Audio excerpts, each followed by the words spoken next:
Sir मुख्यमंत्री महिलाओं के लिए जो वृद्धा पेंशन जो 400 रुपया था, महिलाओं जो विधवाएं थी उसके लिए 400 और विकलांगों के लिए जो पेंशन 400 रुपया था 400 से 1100 बढ़ा दिया गया है। इस पर क्या कहना चाहेंगे? इस पर ऐसा पत्रकार साहब आप हैं कि पिछले 5 जून को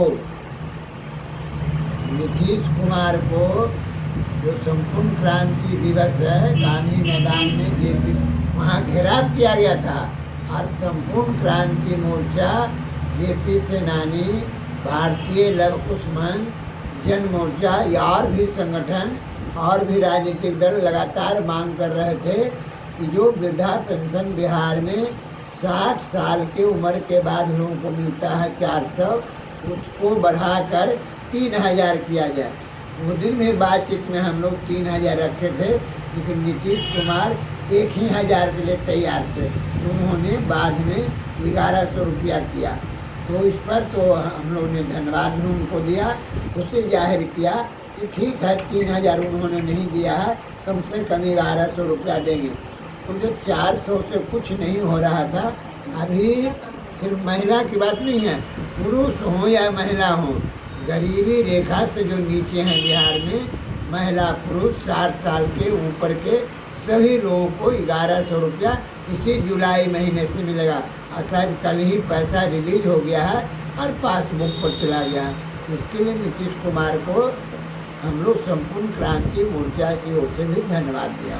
विपक्ष का ये भी कहना है सर, जिस तरह से जो है ये चुनावी एजेंडा को देखते हुए इस तरह का लागू किया है, और विपक्ष ये भी कह रहा है कि चूँकि ये मेरी जो है योजनाएं की मांग थी, ये हमारा जो है ये मांग था और हमने इस बात को उठाया था, और तब जो है ये 1100 रुपया किया गया है। और वो भी ऐसा है कि अभी विधानसभा के चुनाव जिसके लेकर के आनन फानन में इनको घोषणा। इसमें पत्रकार जी मेरा कहना है कि विपक्ष हो या सत्तारूढ़ हो या जन संगठन हो, जेपी सेनानी हो या जो तमाम लोग संघर्ष कर रहे थे बिहार सरकार से कि वृद्धा पेंशन 3000 हो, और उस दौरान अगर मुख्यमंत्री ने बढ़ाया है, यह स्वागत के योग है।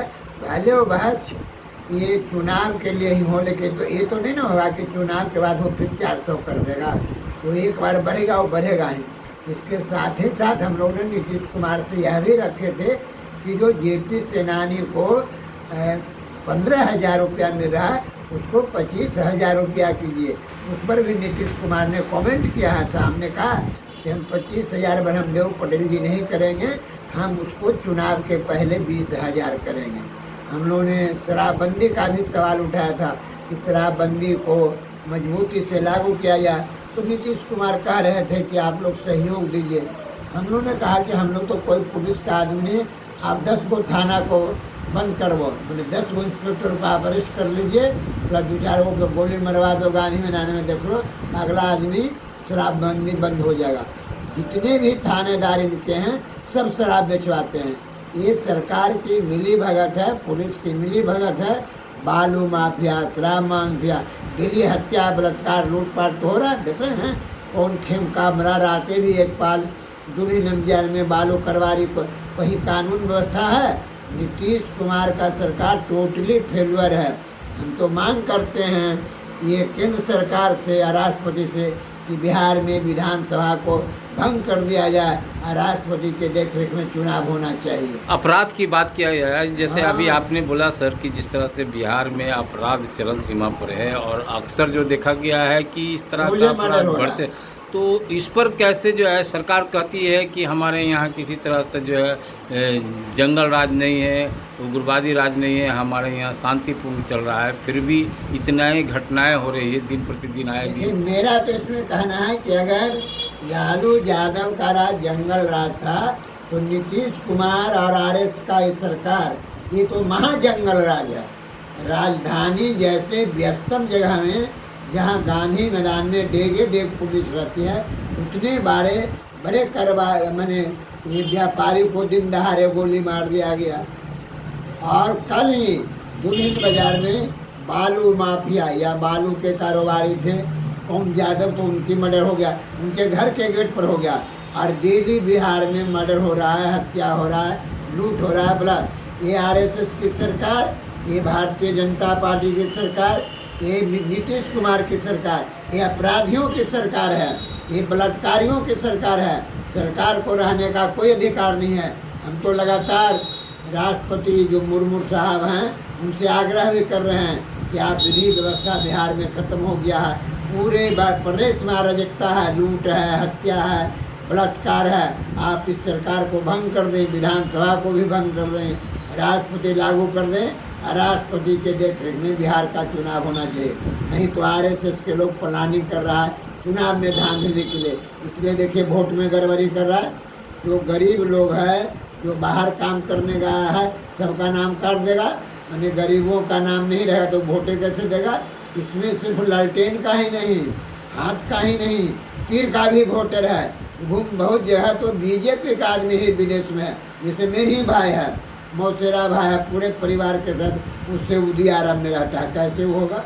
मेरा एक दोस्त है, तकी रहीम नेता थे ना, कल हमने बात किया उसके बेटा खुर्शीद से, कैसे कि मेरा दोनों बेटा पटेल जी यहाँ कुवैत में है अभी, कैसे उसका वोट में होगा। बोलिए, उसकी पत्नी भी कुवैत में है। ये तो विदेश में या कोई बंगाल में है, कोई राजस्थान में है, कोई बम्बे में है, कोई दिल्ली में है, काम करने गया है, हरियाणा में, सबका नाम काट दीजिएगा। सुप्रीम कोर्ट का कितना सहमत है सर, जो सुप्रीम कोर्ट का कल जो आदेश आया है उससे कितना सहमत? सुप्रीम कोर्ट का आदेश कंफ्यूज है, कोई स्पष्टीकरण, इसलिए 28 को डेट पड़ा है। 28 को क्या सुप्रीम कोर्ट फैसला करता है, उसके बाद हम संपूर्ण क्रांति मोर्चा के लोग बोलेंगे। कल जो फैसला दिया अधूरा दिए, वह आधा फैसला है जनता के पक्ष में, आधा फैसला है। उसके बारे में हम लोगों ने कल भी 9 के बंद में भी लोग बैठ गया था। सही दर हमने साफ कहा था कि भारतीय संविधान में जो चुनाव आयोग है, चुनाव आयोग जो है एक स्वतंत्र भूमिका में है, निष्पक्ष है। लेकिन अभी जो नरेंद्र मोदी है, नरेंद्र मोदी ने चुनाव आयोग को अपने कब्जे में कर लिया है और चुनाव आयोग भारतीय जनता पार्टी और आरएसएस का बी टीम के तौर पर काम कर रहा है। इसलिए चुनाव आयोग पर विश्वास हम लोग का उतना नहीं है जितना पहले था। धन्यवाद। संपूर्ण क्रांति मोर्चा के राष्ट्रीय अध्यक्ष, भारतीय लव कुश मंच के बिहार के संयोजक, जन मोर्चा के बिहार के चेयरमैन और कांग्रेस पार्टी के प्रदेश के वरिष्ठ नेता हमारे जी पंजाब के मेंबरशिप ले लिए हैं, हम और प्रोफेसर लक्ष्मी जी, और हम लोग ने जिम्मा भी लिया हूँ कि 10,000 मेंबर हम लोग बना देंगे। ये आपके पार्टी को शर्त है, मैंने शर्त क्या है कि अनुरोध है कि हमारे 2 आदमी को, ब्रह्मदेव पटेल को जो जेपी सेनानी हैं, उनको प्रदेश में महामंत्री बनाया जाए, और प्रोफेसर लक्ष्मीकांत सिन्हा जो बिहार से दिखते हैं, वह ये पाली भाषा के हेड हैं कॉलेज में, नालंदे में, किसी कॉलेज में, उनको प्रदेश में प्राप्त कर जाए। और 5 वो विधानसभा में हम लोग को सीट दिया जाए। पटना जिला में कुम्हरार विधानसभा क्षेत्र और पटना साहिब क्षेत्र, नालंदा में जी ये क्या बोलता है हरनौत विधानसभा क्षेत्र, बिहार शरीफ और राजगीर सीट, राजगीर हरिजन के लिए, बिहार शरीफ कुशवाहा जाति के लिए और हरनौत पूर्वी के लिए, और एक बनिया के लिए हम लोग कटिहार में कतबा 6 वो सीट मांगे हैं। तो कांग्रेस को हम लोग पूरी तरह मदद करेंगे। यानी हम लोग पिछले 8 जुलाई से महागठबंधन हो गए। उस दिन जो महागठबंधन की बैठक थी कांग्रेस पार्टी के ऑफिस में, उसमें बजाते हम लोग बैठे, परिचय बात हुआ, और संपूर्ण क्रांति मोर्चा जैसे है वैसे रहेगा, वो चलेगा, भंग नहीं होगा। ये भी स्पष्टीकरण उन्होंने कर दिए। जो कांग्रेस पार्टी जो डायरेक्ट राजनीति में जाएंगे, चुनाव लड़ेंगे, वही कांग्रेस पार्टी के मेंबर हैं। ये कहकर मैं अपनी बातों को विराम देता हूँ।